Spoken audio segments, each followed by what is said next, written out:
ورکوي چې یو منطقه مثلا دغه یو ټیبل ده د انتخاب وکړو چې معلوم شي. اوس فرض مثال دلته ورته وایم چې ګریټر دین. ګریټر دین څه معنا؟ چې زیات وي، غټ وي. له څونه غټ وي دلته یو عدد ورکوي. مثلا زه کوم عدد چې له 500 نه غټ وي باید کوم رنګونه واخلي؟ دغه ټول د رنګو کمبینیشنز ده چې مثلا سور خط دی وي یا دغه ټول رنګونه وي یا کسټم نه خپل رنګ ورته انتخابولی شي. فرض مثال وایم چې لایټ ریډ وذ ډارک ریډ ټیکسټ دی وي. اوکې نو اوس کله چې موږ عدد له څونه زیات ورکوو ګوره 500 خپل هم نه 500 خپل هم نه ګریټر دین زیات. چې کله له 500 نه زیات وي بیا ګوره کوم رنګ چې انتخاب کړی هماغه به اخلي. دې ته کنډیشنل فارمټینګ وایي چې د شرط په بنیاد باندې فارمټ واخلي. پوه شوې؟ دا وینې ګریټر دین و دغه علامه ورته ورکولی شي چې ګریټر دین مطلب زیات وي. او که چیرې اوس مثلا دغه ځای کې ورته وایم چې کم دی وي کنډیشنل فارمټینګ کې لیس دین. لیس دین څه مطلب؟ کم. ګوره علامو ته هم پام ده وینې دلته د غټ علامه دلته د کم علامه. اوس فرض مثال دلته ورته وایم چې له 500 نه کم یې دا رنګ دی واخلي یا د دا بل رنګ واخلي یلو. اوکې نو اوس ګوره عدد دلته څه شی لیکل شوي نه دي که نه؟ نو ټول تقریبا 500 نه کم دي. خو چې کله زیات ولیکې مثلا زه لیکم که هغه به بیا رنګ نه اخلي او چې کم وي هغه به نو رنګ اخلي. پوه شوې؟ بل پکې څه شی ده؟ ایکول ټو بټوین په مابینځ کې د دوو عددو په مابینځ کې. دلته ګوره اول عدد ورکوي. فرض مثال ورته وایم چې 500 اینډ 1000 کوم رنګ دی واخلي؟ له دې ځای نه یو رنګ ورته انتخابوي. زه هم ګرین کلر دی واخلي. اوس ګوره 500 او 1000 خپله نه اخلي. بټوین مطلب په منځ کې که نه؟ نو 500 خپله هم نه اخلي چې که 500 نه 500 هم واخیسته 1000 یې هم اخلي او منځ کې چې وي هغه به یې هم اخلي. کله منځ نه وتلی وي بیا نه اخلي. دې ته بټوین وایي چې په منځ کې باید وي. راځئ بل پکې ایکوال ټو چې مساوي وي. مثلا ته وایي چې کوم عدد مساوي وي له 500 سره باید دغه رنګ واخلي. نو چې کله 500 ولیکي هماغه رنګ به اخلي. نور عدد به چې هر عدد وي رنګ به نه اخلي. او بل پکې ټیکسټ ډاټ کنټینټس چې خط باید ولري. مثلا ته وایي چې چېرته علي لیکلی وي یا کوم سل کې چې علي لیکلی وي یا کوم جملې منځ کې چې لیکلی وي باید دغه رنګونه یو رنګ واخلي. مثلا زه وایم چې دغه رنګ دی واخلي. نو چې کله علي وي هماغه رنګ به اخلي چې نور خط وي نه اخلي. که چېرې ولي ولیکې هم به اخلي. په دې چې ډبلیو نه وروسته علي ده که نه؟ نو دا ټیکسټ لپاره شو. او بل پکې څه شی لرو؟ ډیټ تاریخ. مثلا ته ورته وایي چې کوم تاریخونه چې زه د پرون لیکم هغه باید کوم رنګ واخلي؟ دغه رنګونه واخلي. یسټرډے څه مطلب؟ پرون. ټوډے نن. ټومارو سبا. نو دغه هر شی چې مثلا زه لاست منت انتخابوم تیره میاشت کې چې هر تاریخ لیکم باید کوم رنګ واخلي؟ فرض مثال زه وایم چې دغه یلو رنګ دی واخلي. اوکې نو اوس له نن نه پرون یعنې تیره میاشت چې هر تاریخ زه ولیکم دا اوس څویمه میاشت ده؟ د شپږمې میاشتې 5م تاریخ ده. مثلا زه لیکم د شپږمې میاشتې 4م تاریخ که نه؟ نو کوم رنګ به اخلي؟ یلو. اول به پرون ما درته ویل چې اول باید څه شی ولیکو؟ اول باید میاشت ولیکو. د اکسل په حساب چې د اول باید میاشت ولیکي. نو شپږمه میاشت 4م تاریخ د 2019 لږ زوړ تاریخ به ولیکو. 5م د 2019 ګوره لاست منت تیره میاشت. تیره میاشت کې چې هر تاریخ لیکې بس هماغه رنګ به اخلي. پوه شوې؟ بل ډوپلیکیټ ویډیوز. که چېرته دوه یو قسم ویډیوز وي ډوپلیکیټ معنا ورته نو باید هغه رنګ واخلي. ګوره زه وایم چې کله ډوپلیکیټ وي کوم رنګ دی واخلي؟ مثلا زه وایم ګرین رنګ دی واخلي. نو اوس کله چې دوه شیان ډوپلیکیټ شي مثلا علي مې دلته لیکلی بل ځای کې بیا علي دا شي ګوره دواړه رنګونه څه رقم شو؟ ګرین شو. مثلا ولي مې دلته لیکلی بل ځای چې بیا ولیکل شي دواړه به ډوپلیکیټ شي. نو ډوپلیکیټ دوه دانې چې کله دوه یو قسم شول باید رنګ واخلي. مثلا اوس ګوره علي او علي یو قسم شو رنګ یې واخیستو. اوس که دا یو بیرته پکې بدل کړي د بل رنګ هم بیرته خپله له منځه ځي. وینې؟ یا مثلا یو عدد هم لیکلی 100 بل ځای کې بیا 100 ولیکم دواړه یو شانته عدد دي که نه؟ نو ګوره دواړه به رنګ واخلي. دې ته ډوپلیکیټ وایي چې کله دوه ډوپلیکیټ شي. پوه شوې؟ دریم خو بیخي ډوپلیکیټ ده نو ده. پوه شوې؟ ډوپلیکیټ څه مطلب؟ ورته چې یو رقم وي. ضرور نه ده چې دوه وي درې وي هر څه چې وي. مساوي رقم تقریبا خو مساوي رقم دا چې تر ته چې زه عدد لیکم دې سره که مساوي وي دلته وایي چې دوه عدد یو قسم ته وي یا دوه ټکسټ یا درې یو قسم ته وي ډوپلیکیټ وي دې ته بل دا ټاپ اینډ باټم رولز ټاپ اینډ باټم رولز ګوره په دې کې ټاپ 10 آیټم ټاپ 10% باټم 10 آیټم باټم 10% ګوره دا څلور چې دي څه کار کوي اول ګوره که چیرته زه ټاپ 10 آیټمز کلیک کوم ټاپ 10 آیټمز مطلب دا چې زه یو لیست ورته ښیم فرض مثال زه ورته وایم چې دغه لیست کې هغه کوم چې ډېر غټ عدد دي هغه راته رنګ ورکړه کنډیشنل فارمټ دی که نه د شرط په حساب باندې رنګ ورکوي مثلا دلته به زه ټیبل ورکړم اوس ګوره ورته وایم چې ټاپ 10 ضرور نه ده چې خامخا 10 وي 10 رقمولی یم چې فرض مثال زه ورته وایم چې 15 له ټولو نه زیات عدد چې وي که نه چې ډېر غټ وي هغه ته کوم رنګ ورکړه فرض مثال زه ورته وایم چې یلو رنګ ورکړه کوم عددو ته 15 له ټولو نه زیات عدد اوکې اوس ګوره که زه دلته یو عدد لیکم مثلا ومې لیکل څو 500 رنګ یې واخیستو که نه په دې چې اوس فعلا په دغه خانه کې چې ما انتخاب کړی له ټولو زیات عدد څو ده 500 ده اوس به مثلا ولیکم 600 بیا به ولیکم 900 څو عدد ورته ویلي دي 5 ورته ویلي که نه نو دا 5 ګوره ټول زیات شو 400 به هم ورته وایم 300 به هم ورته وایم اوس ګوره 15 عدد د ټولو نه زیات پوره شو که نه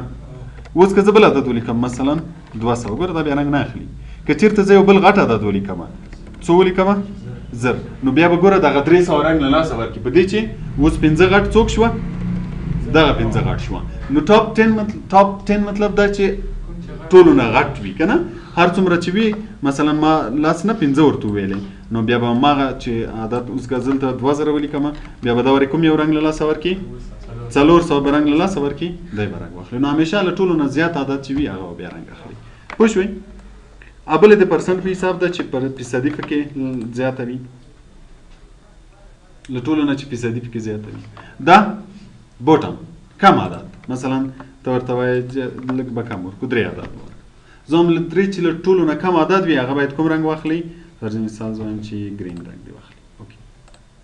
اوس چې عدد لیکم مثلا ومې لیکه 1 2 3 4 رنګ یې واخیستو نه له ټولو نه کم عدد څو ده یو ده بیا 2 ده بیا 3 ده که یې بدل کړم مثلا دا وکړم اوس ګوره 4 کم شو که نه نو 4 رنګ واخیستو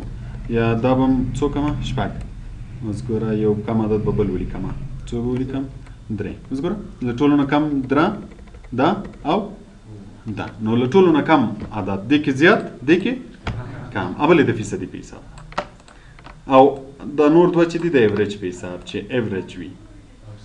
اوسط وي اوسط زیات اوسط کم رنګ باید واخلي در سره وی ګورئ بیا خپله بل ډیټا بارز لرو که چېرته غواړئ چې دغه بارز هم ورته ښکاره شي بارز لکه موږ چې په چارټ کې ګراف ویلی وو که نه که غواړئ چې دغسې ګراف شکل هم ورسره ښکاره شي فرض مثال دغو عددو سره زه غواړم چې ګراف هم ښکاره شي نو دلته به راځئ ډیټا بارز څه رقم بارز ورسره ښکاره شي ګوره هر یو چې انتخابوئ پام مو ده دغه ورسره انتخاب کړو ګوره کوم عدد چې زیات وي بار یې زیات ده مثلا 1000 ګوره د عدد کم ده بار کم ده د بار په حساب به هم درته ښیي چې په دې کې څومره عدد لیکلی اوس فرض مثال دا 2000 زه لږ راکم کړم نو د بارونه به هم لږ کم او زیات شي دا به څو کمه 12 ګوره یعنې دلته دې ځای یعنې بارز هم ورسره کوي چې په دې کې عدد څومره لیکلی ده دا ټولو نه زیات عدد ده نو دا خانه ټوله ډکه ده که نه دا عدد ډېر لږ راکم ده نو وینې شین رنګ یې لږ کم ده دا له ټولو نه کم ده دا زیات په دې کې به هم درته کوي چې زیات عدد کوم یو ده او کم عدد کوم یو ده بارز به ورسره راځي ګراف به ورسره راځي خو بل په دې ځای کې موږ سره دي کلر سکیلز که غواړئ چې رنګونه ورسره ښکاره شي چې کوم یو زیات رنګونه وي چې زیات عدد وي یو قسم رنګ واخلي چې کم عدد وي بل قسم رنګ واخلي نو ډیزاین کولی شي مثلا ده اوس ګوره دا چې ده 9 که نه کوم رنګ یې اخیستی سور بیا له دې نه چې لږ راکم ده 6 بیا دا رنګ اخیستی اوس که زه مثلا یو بل 9 هم ولیکم هغه به هم همدا رنګ اخلي وینې که زیات عدد ولیکم مثلا 9 هم یې ولیکل بیا به ګوره له ټولو نه زیات سور دا ده که نه له ټولو نه زیات عدد به سور رنګ اخلي بیا ورپسې به دغه رنګ اخلي ورپسې به دغه رنګ اخلي دلته تیار جوړ شوي رنګونه دي چې ورسره انتخاب یې کړې اوس که زه بل زیات عدد ولیکم مثلا ولیکم 200 نو دا ورې به سور رنګ څوک اخلي 200 بیا به هغه دویم رقم رنګ به یې دا اخلي او بل به یې دا اخلي دې ته کلرز وایي که چېرته غواړئ چې رنګونه ورسره ورکړي پوه شوئ که غواړئ چې آیکن زر سره ورکړي آیکن هم ورکولی شئ چې په دې کې هم درته غټ وړ عدد ورښیي تر چې یو دغه ځای کې به بل جوړ کړو اوس ګوره دلته ورته وایم چې ما سره آیکنز ورکړه دغه شکلونه ورکړه دا ټول آیکن لري هر آیکن چې غواړي خو دغه به ورکړو چې په دې کې ښه معلومیږي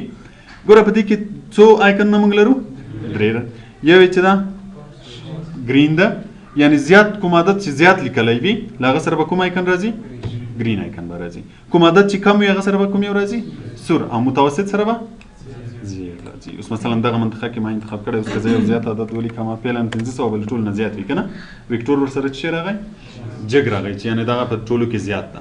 که کم ورکمه مثلا شپږ ګوره له دې سره څه راغی سور چون دا ټیټ عدد ده که نه که یو متوسط عدد ورکم له هغه سره به کوم یو راځي زیډ آیکن نو بیا به د هر عدد سره آیکن راځي تر څو تا ته معلوم شي چې په دې لیست کې له ټولو نه زیات عدد کوم یو ده کم عدد کوم یو ده متوسط عدد کوم یو دی پوه شوې که دوه ولیکل شي اوس مثلا 500 بل هم ولیکم هغه سره به هم سور علامه راځي 500 چون دا مینې جګ ده که نه دا هم جګ شو دا هم جګ شو نو چې هر عدد لیکې که دغه شی ورسره راغی نو تا ته به معلوم شي چې دغه عدد زیات ده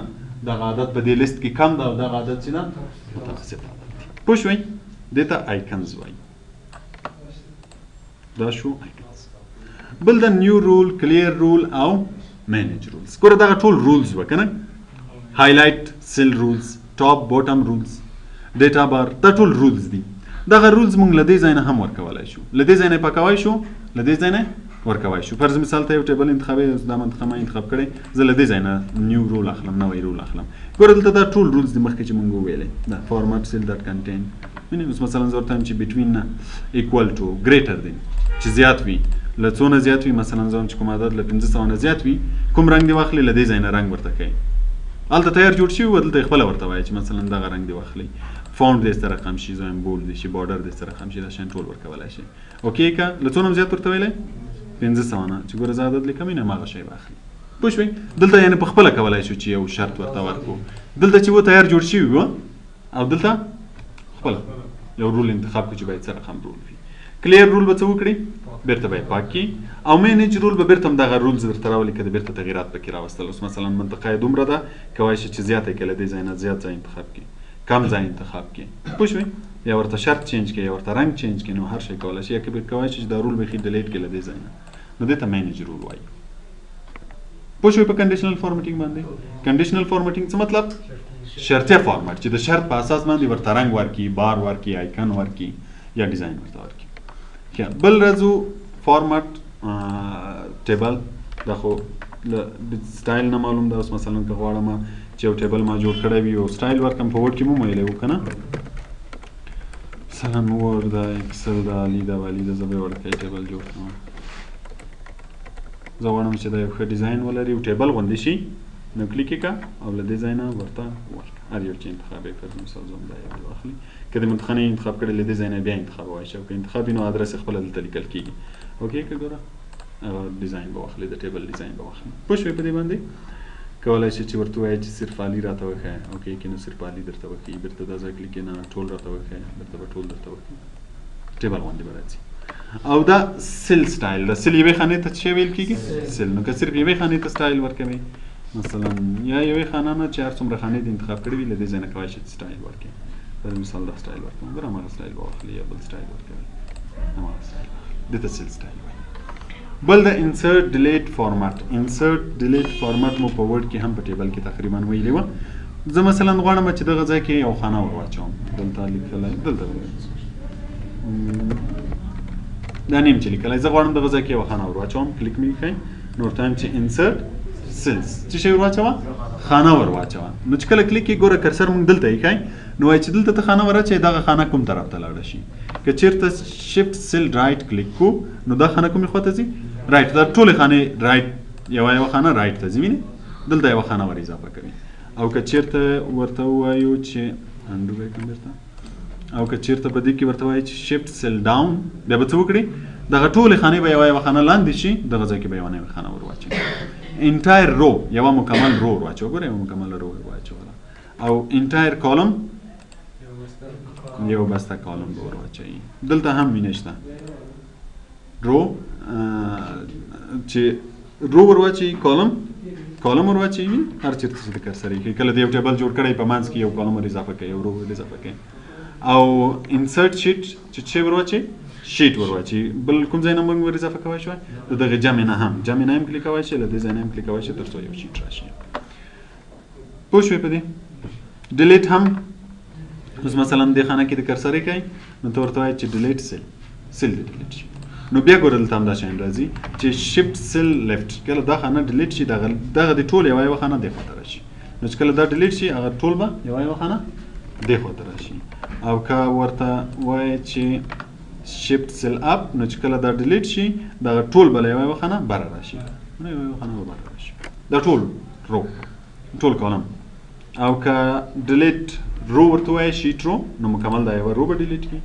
او که کالم ورته وایي مکمل یو کالم به ډیلیټ کی او که ډیلیټ شیټ ورته وایي او له دې ځای نه هم کوای شي مثلا دا شیټ غواړي ډیلیټ کی رائټ کلیک ډیلیټ رینیم هم کوای شي چې نوم ورکړي همیشه شیټ ته کوم معلومات چې ورکړي یا هغه نوم ورکوي نه خبرې درته فارمټ که غواړي چې فارمټ ورکړي اوس ګورل ته دا کلیک کوي ته ورته وایي چې فارمټ دی څه رقم شي اول پکې رو هایټ ده یو دویم شیټ به واخلو دغه ځای کې به یو ټیبل جوړ کړو دا به جوړ هسې ریکارډ دا ټیبل ما انتخاب کړی زه غواړم چې فارمټ ورکړم فارمټ موږ مخکې ویلي چې فارمټ څه ته وایي ډیزاین ته وایي که نه نو اوس ګوره په دې کې اول څه شی لرو رو هایټ لرو رو هایټ د رو جګوالی دلته ګوره علامه هم ورسره ورکړې ده کلیک یې کړه اوس فعلا د رو هایټ د رو اندازه څو ده 15 اوس که زه غواړم چې د خانې چې ما انتخاب کړي دا لږ غټې شي یا لږ وړې شي نو که غواړې چې غټې شي عدد ور زیات کړه او که وایي چې وړې شي عدد یې کم کړه او زه هم چې شل د شي نو له دې ځای نه یو هم کوای شي ګوره دا یوه راکش کړه بېرته یې وړه کړه دا رو شو کالم کوای شي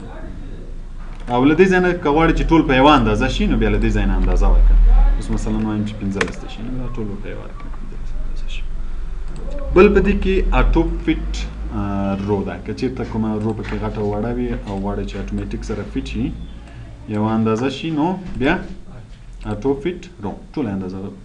په یوه اندازه شي دا کوم روز چې تا انتخاب کړي دي بل کالم ویټ د کالم اندازې که غواړې غټې کې ما درته چې له دې ځای نه هم یو کوای شو له دې ځای نه چې هر څومره دې انتخاب کړي په یوه کوای شي فرض مثال زه ورته وایم چې که غواړم چې غټې شي نو عدد به یې زیات کړم چې څو دې شي لس نو کوم ټیبل چې ما انتخاب کړی ګوره کالمونه به یې ټول غټ شي او که یې کموي عدد کم ورکړه واړه به شي او بل پکې اټو فټ کالم ویټ چې د خط په اندازه شي ټول کالمونه به د چا په اندازه راشي د خط په اندازه راشي او په دې ځای کې ډیفالټ ویټ دا ډیفالټ یعنی اولنۍ څومره وګوره دغه نورو خانو غوندې که نه اندازه یې څومره ده 8.43 دا که وکې کې دوی هغه کېږي نه ډیفالټ کېږي نه صرف هلته یې اندازه لیکلې ده چې اندازه یې دومره ده که غواړې چې ډیفالټ شي یعنی هغه نور اندازه شي بېرته به دلته راشي او پکې وبه یې لیکې څو به 8.43 نو ګوره دا به هم ټول د نورو په اندازه شي بل هایټ and height که غواړې چې پټې کې هایټ څه مطلب پټې کې اوس ګوره ما دغه څو خانې انتخاب کړي دي د روز زه وایم چې دا دې شي هایټ روز ګوره دا روز به څه پوه شي هایټ شي بېرته چې راولي ان هایټ خو د ان هایټ لپاره به هغه ځای انتخابوي اوس مثلا که ما دا ځای انتخاب کړی امکان لري چې ان هایټ نه شي که زه ورته وایم چې هایټ ان هایټ روز راغلی ولې رانغلی ته به هغه ځای انتخابوي کوم ځای و ګوره همیشه روز په چیز سره کول کېږي په عددو سره کول کېږي که نه اوس ګوره زموږ عدد وګوره له دې ځای نه تر څو پورې راغلی 15 نه وروسته څو ده